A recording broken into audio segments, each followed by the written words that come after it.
ಶುರುವಾಯ್ತಾ ಬರಗಾಲ, ರೈತರ ಪಾಡೇನು? ಕರುನಾಡಲ್ಲಿ 2026ರ ಮುಂಗಾರು ಶುರುವಾಯಿತು ಅಂದರೆ ನಂಬೋಕೆ ಆಗ್ತಿಲ್ಲ.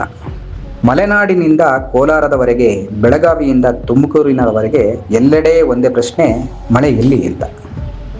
ನಮಸ್ಕಾರ ಪ್ರೀತಿಯ ರೈತ ಬಾಂಧವರೇ ಮತ್ತು ವೀಕ್ಷಕರೇ. ಕರ್ನಾಟಕದಲ್ಲಿ ಈಗ ಅಧಿಕೃತವಾಗಿ ಬರಗಾಲದಂತಹ ಪರಿಸ್ಥಿತಿ ಶುರುವಾಗಿದೆ ಅಂತ ಕಂದಾಯ ಇಲಾಖೆ ಹೇಳಿದೆ.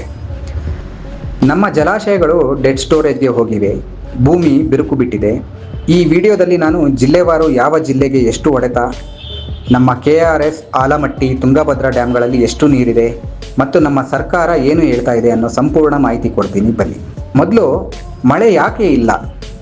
ಮುಖ್ಯಮಂತ್ರಿ DK ಶಿವಕುಮಾರ್ ಅವರು ಪ್ರಧಾನಿ ಮೋದಿ ಅವರಿಗೆ ಬರೆದ ಪತ್ರದ ಪ್ರಕಾರ ಈ ವರ್ಷ ಎಲ್ ನೀನೋ ಪ್ರಭಾವದಿಂದ IMD ಕಡಿಮೆ ಮಳೆ ಆಗುತ್ತೆ ಅಂತ ಮುನ್ಸೂಚನೆ ಕೊಟ್ಟಿತ್ತು. ಅದೇ ಆಗಿದೆ. ಜುಲೈ 11, 2026ರವರೆಗೆ ಕರ್ನಾಟಕದಲ್ಲಿ ಕೇವಲ 203 ಮಿಲಿಮೀಟರ್ ಮಳೆ ಆಗಿದೆ. ಸಾಮಾನ್ಯವಾಗಿ 292 ಮಿಲಿಮೀಟರ್ ಆಗಬೇಕಿತ್ತು, ಆದರೆ 30% ಕೊರತೆ ಆಗಿದೆ. ವಲಯವಾರು ನೋಡಿದ್ರೆ ಮಲೆನಾಡು ವಲಯ 34% ಕೊರತೆ ಇದ್ದು, ಕಾವೇರಿ, ತುಂಗಭದ್ರಾ, ಭದ್ರಾ ನದಿಗಳ ಜೀವನಾಡಿ ಇದು ತುಂಬ ಅಪಾಯಕಾರಿಯಾಗಿದೆ. ಯಾಕಂದರೆ ಮಲೆನಾಡು ವಲಯ ಅದು ಕಾವೇರಿ, ತುಂಗಭದ್ರಾ ಮತ್ತು ಭದ್ರಾ ನದಿಗಳ ಜೀವನಾಡಿ, ಅದು ಮಲೆನಾಡು ವಲಯ. ಅಲ್ಲಿ ಆ ಮಳೆ ಆದರೆ ನಮಗೆ ಎಲ್ಲ ಡ್ಯಾಮ್ಗಳು ತುಂಬಿಕೊಳ್ಳುವಂಥ ಒಂದು ಪರಿಸ್ಥಿತಿ ನಿರ್ಮಾಣ ಆಗುತ್ತೆ. ಆದರೆ ಅಲ್ಲೇ 34% ಕೊರತೆ ಇದೆ. ಇದು ತುಂಬ ಅಪಾಯಕಾರಿ ಅಂತಲೇ ಹೇಳ್ಬೋದು. ಕರಾವಳಿ ಕರ್ನಾಟಕ 30% ಕೊರತೆ ಅನುಭವಿಸ್ತಾ ಇದ್ದರೆ, ಉತ್ತರ ಒಳನಾಡು 24% ಕೊರತೆ, ದಕ್ಷಿಣ ಒಳನಾಡು 18% ಕೊರತೆಯನ್ನು ಅನುಭವಿಸ್ತಾ ಇದೆ. ಜಿಲ್ಲೆವಾರು ಹೋದರೆ 31 ಜಿಲ್ಲೆಗಳಲ್ಲಿ 18 ಜಿಲ್ಲೆಗಳು ಕೊರತೆ ಅನುಭವಿಸ್ತಾ ಇದ್ದಾವೆ. ತಾಲೂಕುವಾರು 240 ತಾಲೂಕುಗಳಲ್ಲಿ 141 ತಾಲೂಕುಗಳಲ್ಲಿ ಕಡಿಮೆ ಮತ್ತು ಅತಿ ಕಡಿಮೆ ಮಳೆಯಾಗಿದೆ ಅಂತ ಕಂದಾಯ ಇಲಾಖೆ ವರದಿ ಕೊಟ್ಟಿದೆ. ಇದೊಂದು ತುಂಬ ಆಘಾತಕಾರಿ ವಿಚಾರವಾಗಿದೆ. ಹೆಚ್ಚು ಹೊಡೆತ ಬಿದ್ದಿರುವ ಜಿಲ್ಲೆಗಳು ಅಂದರೆ ವಿಜಯನಗರ, ಬೆಳಗಾವಿ, ವಿಜಯಪುರ, ಕಲಬುರಗಿ, ಚಿತ್ರದುರ್ಗ, ತುಮಕೂರು, ಕೋಲಾರ, ಬೆಂಗಳೂರು ಗ್ರಾಮಾಂತರ, ರಾಯಚೂರು, ಬಾಗಲಕೋಟೆ.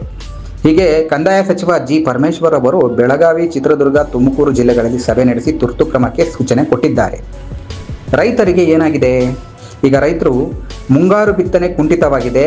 ಅವರ ಗುರಿ ಇದ್ದಿದ್ದು 84.10 ಲಕ್ಷ ಹೆಕ್ಟರ್ ಇರುವಾಗ ಜುಲೈ ಮೊದಲ ವಾರದವರೆಗೆ ಬಿತ್ತನೆ ಆಗಿದ್ದು ಕೇವಲ 28.36 ಲಕ್ಷ ಹೆಕ್ಟರ್ ಮಾತ್ರ. ಅಂದರೆ ಕೇವಲ 34% ಮಾತ್ರ ಬಿತ್ತನೆ ಆಗಿದೆ. ತೊಗರಿ, ರಾಗಿ, ಜೋಳ, ಹೆಸರು ಈ ಎಲ್ಲ ಬೆಳೆಗಳು ತಡವಾಗಿದೆ. ಈಗ ಮುಖ್ಯ ವಿಷಯಕ್ಕೆ ಬರೋಣ. ನಮ್ಮ ಡ್ಯಾಮ್ಗಳಲ್ಲಿ ಎಷ್ಟು ನೀರಿದೆ? ಕರ್ನಾಟಕದ 14 ಪ್ರಮುಖ ಜಲಾಶಯಗಳ ಒಟ್ಟು ಸಾಮರ್ಥ್ಯ 895.65 TMC. ಜುಲೈ 10ರ ಡೇಟಾ ಪ್ರಕಾರ ಅದರಲ್ಲಿ ಕೇವಲ 303 TMC ತುಂಬಿದೆ. ಅಂದರೆ 34% ಮಾತ್ರ ನೀರಿದೆ. ಕಳೆದ ವರ್ಷ ಇದೇ ದಿನ 535 TMC ಇತ್ತು, ಅಂದರೆ 60% ಇತ್ತು. ಅರ್ಧಕ್ಕಿಂತ ಹೆಚ್ಚು ಖಾಲಿಯಾಗಿದೆ. ಕಾವೇರಿ ಕೊಳ್ಳ, ಹಳೆ ಮೈಸೂರು ಭಾಗದ ಜೀವನಾಡಿ, ಒಟ್ಟು ಸಾಮರ್ಥ್ಯ 114.57 TMC ಇದ್ದು ಈಗ ಇರೋದು ಬರೀ 24.47 TMC ಮಾತ್ರ. ಕಳೆದ ವರ್ಷ 93.93 TMC ಇತ್ತು, ಆದರೆ ಈ ಬಾರಿ 24.47 TMC ಮಾತ್ರ ಉಳಿದಿದೆ.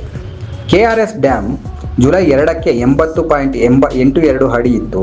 ಕಳೆದ ವರ್ಷ ಇದೇ ದಿನ 124.8 ಅಡಿ ಫುಲ್ ಇತ್ತು.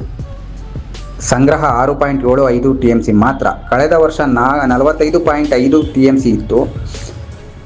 ಜುಲೈ 24ರ ಲೇಟೆಸ್ಟ್ ಅಪ್ಡೇಟ್ ಪ್ರಕಾರ KRSನಲ್ಲಿ ಕುಡಿಯೋಕೆ ಯೋಗ್ಯವಾದ ನೀರು ಕೇವಲ 12.916 TMC ಉಳಿದಿದೆ. ಅಂದರೆ ಸರ್ಕಾರವೇ ಅಲಾರಾಮ್ ಕೊಟ್ಟಾಗಿದೆ. ಕಬಿನಿ ಡ್ಯಾಮ್ ಕಳೆದ ವರ್ಷ 79 TMC ಇತ್ತು, ಈಗ 26 TMC ಮಾತ್ರ. ಹೇಮಾವತಿ ಮತ್ತು ಆರಂಗಿ ಕೂಡ ಅದೇ ಸ್ಥಿತಿಯಲ್ಲಿದೆ. ಕೃಷ್ಣ ಕೊಳ್ಳ, ಉತ್ತರ ಕರ್ನಾಟಕ ಒಟ್ಟು ಸಾಮರ್ಥ್ಯ 452.87 TMC ಇದ್ದು ಈಗ ಕೇವಲ ಇರೋದು 91.29 TMC. ಕಬಿನಿ ಡ್ಯಾಮ್ ಕಳೆದ ವರ್ಷ 79 TMC ಇತ್ತು, ಈಗ 26 TMC ಮಾತ್ರ ಇದೆ. ಹೇಮಾವತಿ ಮತ್ತು ಆರಂಗಿ ಕೂಡ ಅದೇ ಸ್ಥಿತಿ. ಕೃಷ್ಣ ಕೊಳ್ಳ, ಉತ್ತರ ಕರ್ನಾಟಕ ಒಟ್ಟು ಸಾಮರ್ಥ್ಯ 452.87 TMC ಇದ್ದು ಈಗ ಇರೋದು ಕೇವಲ 91.29 TMC. ಕಳೆದ ವರ್ಷ 282 TMC ಇತ್ತು. ಆಲಮಟ್ಟಿ ಡ್ಯಾಮ್ ಸಾಮರ್ಥ್ಯ 123.08 TMC, ಈಗ ಇರೋದು ಕೇವಲ 20.902 TMC. ಅದರಲ್ಲಿ ಬಳಸಬಹುದಾದ ನೀರು ಕೇವಲ 3.28 TMC. ಉಳಿದೆಲ್ಲ ನೀರು ಕೂಡ ಡೆಡ್ ಸ್ಟೋರೇಜ್ ಆಗಿ ಇರುತ್ತೆ. ಒಳಹರಿವು ಬಹುತೇಕ ಶೂನ್ಯ ಅಂತ ಅಧಿಕಾರಿಗಳು ಹೇಳಿದ್ದಾರೆ. ನಾರಾಯಣಪುರ ಸ್ವಲ್ಪ ಪರವಾಗಿಲ್ಲ, 61% ತುಂಬಿದೆ. ತುಂಗಭದ್ರಾ ಡ್ಯಾಮ್ ಕಲ್ಯಾಣ ಕರ್ನಾಟಕದ ಜೀವನಾಡಿ, ಈಗ 28 TMC ಇದೆ. ಕಳೆದ ವರ್ಷ 78.60 TMC ಇತ್ತು. 10 ವರ್ಷದ ಸರಾಸರಿ 43 TMCಗಿಂತಲೂ ತುಂಬ ಕಡಿಮೆ. 3 ಜಲವಿದ್ಯುತ್ ಜಲಾಶಯಗಳು ಲಿಂಗನಮಕ್ಕಿ ಸಾಮರ್ಥ್ಯ 151.75 TMC ಇದ್ದು ಈಗ 15.17 TMC ಮಾತ್ರ. ಭದ್ರಾ 24.88 TMC, ಕಳೆದ ವರ್ಷ 46 TMC ಇತ್ತು. ಒಟ್ಟಾರೆ ಕರ್ನಾಟಕದ ಜಲಾಶಯಗಳು ಈಗ ಕೇವಲ 40% ಮಾತ್ರ ತುಂಬಿವೆ ಅಂತ ಜಲಸಂಪನ್ಮೂಲ ಇಲಾಖೆ ಅಧಿಕೃತವಾಗಿ ಹೇಳಿದೆ. ಬೆಳಗಾವಿಯ ರಾಕಸಕೊಪ್ಪ ಜಲಾಶಯದಲ್ಲಿ ಕುಡಿಯುವ ನೀರಿಗೂ ಸಮಸ್ಯೆ ಶುರುವಾಗಿದೆ. ಈಗ ಇದರ ಬಗ್ಗೆ ಸರ್ಕಾರ ಏನು ಹೇಳ್ತಾ ಇದೆ ಅಂದರೆ, ಕಂದಾಯ ಇಲಾಖೆ ಮತ್ತು CM ಹೇಳಿಕೆ. ಉಪಮುಖ್ಯಮಂತ್ರಿ ಮತ್ತು ಕಂದಾಯ ಸಚಿವ G. ಪರಮೇಶ್ವರ್ ಅವರು ಸ್ಪಷ್ಟವಾಗಿ ಹೇಳಿದ್ದಾರೆ, ಜಲಾಶಯಗಳು ಡೆಡ್ ಸ್ಟೋರೇಜ್ ಮಟ್ಟ ತಲುಪಿವೆ, ನೀರನ್ನು ಬಹಳ ಎಚ್ಚರಿಕೆಯಿಂದ ಬಳಸಬೇಕು, ಇರೋ ನೀರನ್ನು ಕೇವಲ ಕುಡಿಯುವ ನೀರಿಗೆ ಮಾತ್ರ ಬಳಸಬೇಕು ಅಂತ ಕಟ್ಟುನಿಟ್ಟಿನ ಸೂಚನೆ ಕೊಟ್ಟಿದ್ದಾರೆ. ಜುಲೈ 19ರ ಸಭೆಯಲ್ಲಿ ಕುಡಿಯುವ ನೀರಿಗೆ ಮೊದಲ ಆದ್ಯತೆ ಕೊಡಿ, ಜನರು, ಜಾನುವಾರು ಮತ್ತು ವನ್ಯಜೀವಿಗಳಿಗೆ ತೊಂದರೆ ಆಗಬಾರದು ಅಂತ ಹೇಳಿದ್ದಾರೆ. ಬೆಳೆಗೆ ನೀರಿಲ್ಲ. ಸರ್ಕಾರ ಜುಲೈ 2ರ ಕ್ಯಾಬಿನೆಟ್ ಸಭೆಯಲ್ಲಿ ತೀರ್ಮಾನ ಮಾಡಿದೆ, ಮಳೆ ಸುಧಾರಿಸದ ಹೊರತು ಡ್ಯಾಂಗಳಿಂದ ಬೆಳೆಗಳಿಗೆ ನೀರು ಬಿಡಲ್ಲ. KRS ಅಚ್ಚುಕಟ್ಟು ಪ್ರದೇಶದ ಮಂಡ್ಯ, ಮೈಸೂರು ರೈತರು ಭತ್ತ, ಕಬ್ಬು ಬೇಡ ಅಂತ ಮನವಿ ಮಾಡಿದ್ದಾರೆ. ಕೇಂದ್ರಕ್ಕೆ ಮನವಿ. CM DK ಶಿವಕುಮಾರ್ ಅವರು ಪ್ರಧಾನಿ ಮೋದಿ ಅವರಿಗೆ ಪತ್ರ ಬರೆದು ಕೇಂದ್ರ ತಂಡವನ್ನು ಕರ್ನಾಟಕಕ್ಕೆ ಕಳಿಸಿ ಬರಗಾಲದ ಮೌಲ್ಯಮಾಪನ ಮಾಡಿ ಸಹಾಯ ಮಾಡಿ ಅಂತ ಕೇಳಿದ್ದಾರೆ. 178 ತಾಲೂಕುಗಳಲ್ಲಿ ಮಳೆ ಕೊರತೆ ಇದೆ, 158 ತಾಲೂಕುಗಳಲ್ಲಿ ಅತಿ ಕಡಿಮೆ ಮಳೆ ಇದೆ ಅಂತ ವರದಿ ಕೊಟ್ಟಿದ್ದಾರೆ. ಸರ್ಕಾರ 14 ಪ್ರಮುಖ ಜಲಾಶಯಗಳನ್ನು KSNDMC ಜೊತೆ ಸೇರಿ ಮಾನಿಟರ್ ಮಾಡ್ತಾ ಇದೆ. ಜುಲೈ ಆಗಸ್ಟ್ನಲ್ಲಿ ಮಳೆ ಬಂದರೆ ಪರಿಸ್ಥಿತಿ ಸುಧಾರಿಸಬಹುದು ಅಂತ ಭರವಸೆ ಇಟ್ಟಿದ್ದಾರೆ. ಇಲ್ದಿದ್ರೆ 2023ರಲ್ಲಿ 195 ತಾಲೂಕು ಬರಪೀಡಿತ ಅಂತ ಘೋಷಿಸುವಂಥ ಪರಿಸ್ಥಿತಿ ಮತ್ತೆ ಬರುವ ಸಾಧ್ಯತೆ ಇದೆ. ರೈತರಿಗೆ ಹೀಗೆ ಕೊನೆಯದಾಗಿ ಒಂದು ಸಲಹೆ ಏನಂದರೆ, ಒಟ್ಟಾರೆ ಹೇಳ್ಬೇಕಂದ್ರೆ ಕರ್ನಾಟಕದಲ್ಲಿ ಈಗ 46% ಜಲಾಶಯ ಸಂಗ್ರಹ ಕೊರತೆಯಲ್ಲಿದೆ ಅಂತ ರಾಷ್ಟ್ರೀಯ ವರದಿ ಕೂಡ ಹೇಳಿದೆ. ಬರಗಾಲ ಬರ್ತಾ ಇಲ್ಲ, ಅದು ಶುರುವಾಗಿದೆ.